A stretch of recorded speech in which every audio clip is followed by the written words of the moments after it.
This is a full run-through of all the Trafalgar House dialogue.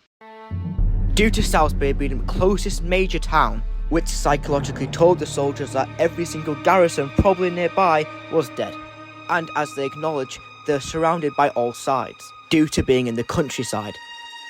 Something else that was terrifying is that all messenger routes were being cut off, and implying more psychological damage that if a city fell, I'm pretty sure they would die too. But something that's equally terrifying is that where it could actually spread. It could go up, taking Bath and then infecting Bristol, or then go down and take Winchester. And you can see these two are certainly not safe. In the Napoleonic era, the journey would have been around 50 to 60 miles to try and get to Bristol. And that's just infantry alone. In 1815, Salisbury had an estimated population of 8,000 to 9,000 people.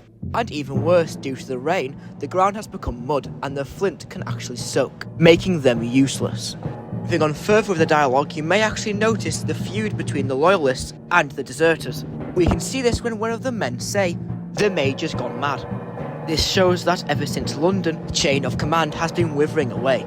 As we can see, this was actually foreshadowed by Wellington in his secret dialogue about how the deserters will be given medals of honour, while a true gentleman that didn't desert the post will be dead.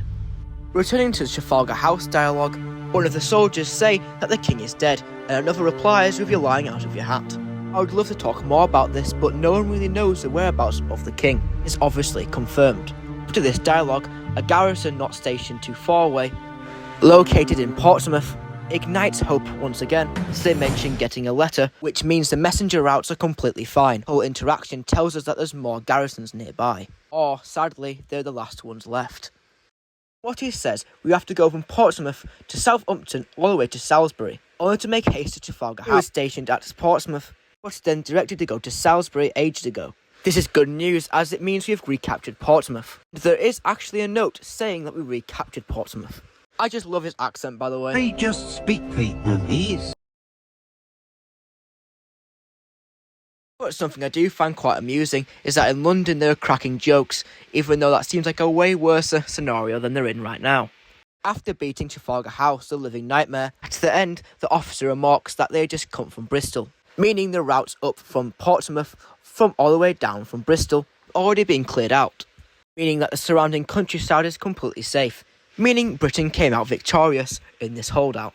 And there you go, that's all the Trafalgar House dialogue covered.